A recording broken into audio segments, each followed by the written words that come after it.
कर्माबाई की खिचड़ी की कहानी। भगवान श्री कृष्ण इस संसार के पालनहार हैं। वही इस संसार की शुरुआत थे, वही मध्य और वही अंत भी होंगे।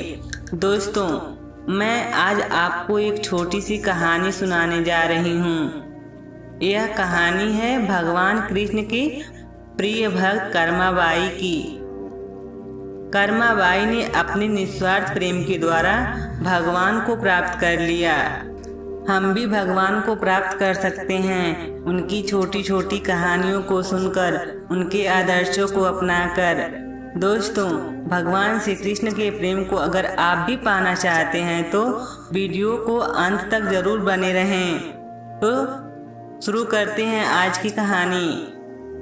कर्माबाई बचपन से ही अपने पिता जीवन राम को कृष्ण भगवान की पूजा करते हुए देखती थीं। वह कभी भी कृष्ण भगवान को भोग लगाए बिना भोजन ग्रहण नहीं करते थे। जब कर्माबाई 13 साल की थीं, तब एक दिन जीवन राम को तीर्थ स्नान के लिए पुष्कर जाने की इच्छा हुई। साथ में उनकी पत्नी ने भी पुष्कर जाने की इच्छा प्रकट की। जीवन राम अपनी बेटी को भी ले जाना चाहते थे, लेकिन दुविधा यह थी कि अगर वह सब घर से बाहर गए तो श्री भगवान कृष्ण को भोग लगाएगा कौन।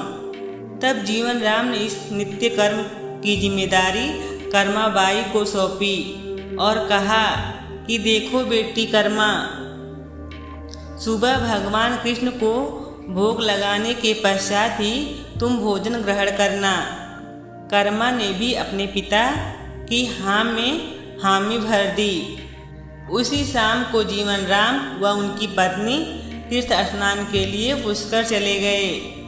अगले दिन सुबह कर्मा बाई ने उठकर सबसे पहले गुड़ और घी डाल के बाजरे की खिचड़ी बनाया और भगवान कृष्ण की मूर्ति के सामने रख दिया और बोली, भगवान मैंने आपका भोग रख दिया है, आपको जब भूख लगे तब खा लेना, तब तक मैं अपने घर के काम पूरे कर लेती हूँ। इतना कहकर कर्मा अपने घर के कामों में जुट गईं।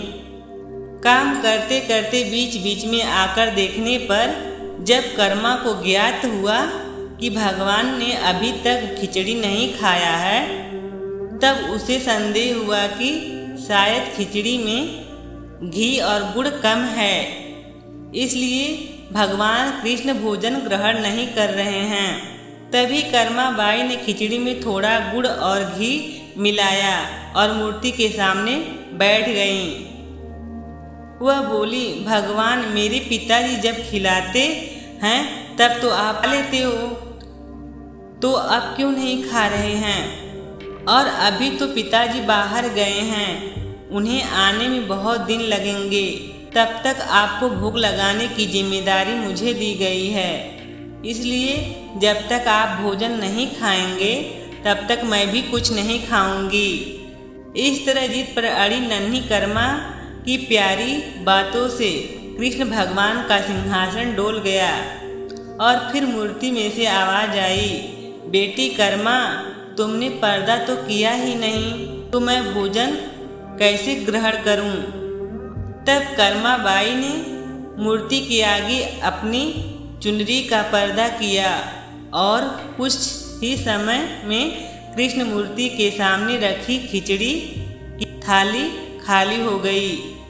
कर्मा रोज सुबह सबसे पहले कृष्ण को बाजरे का खिचड़ी खिलाती और बाद में खुद भोजन ग्रहण करती। इस तरह कर्मा ईश्वर कृष्ण की निस्सीम भक्त बन गई। कुछ दिनों के बाद घर लौटने पर कर्मा के माँ बाप भी कृष्ण की लीला देखकर दंग रह गए। अपने जीवन के अंतिम दिनों में कर्माबाई भगवान जगन्नाथ की नगरी जगन्नाथपुरी में एक कुटिया में बस गई थीं। वहाँ पर एक दिन कर्माबाई की कुटिया के सामने एक तेजस्वी कांति वाला बालक आया और उसने कर्माबाई से कहा, मुझे भूख लगी है, माँ खाना दो। उस वक्त भी कर्मा अपने भगवान कान्हा को खिचड़ी का भोग लगा रही थीं। कर्मा ने उस बालक को भी खिचड़ी खिलाया। उसके बाद से वही बालक हर रोज कर्मा के हाथ का खिचड़ी खाने आता था।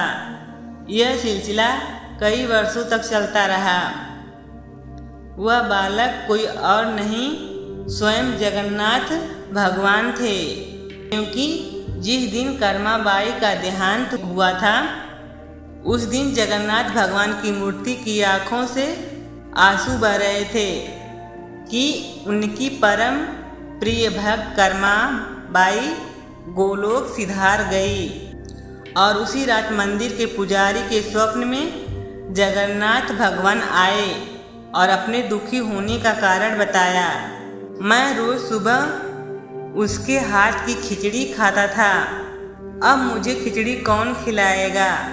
अगले दिन से मंदिर के पुजारियों ने निर्णय लिया, भगवान को रोज बाजरे की खिचड़ी का भोग लगेगा और उस भोग का नाम दिया गया कर्मा बाई की खिचड़ी।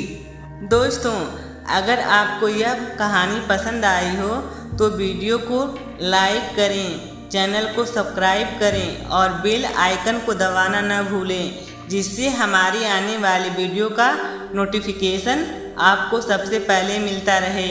और हाँ, कमेंट में राधे राधे लिखना न भूलें। तब तक जय श्री श्याम। मिलते हैं अगले वीडियो में। धन्यवाद।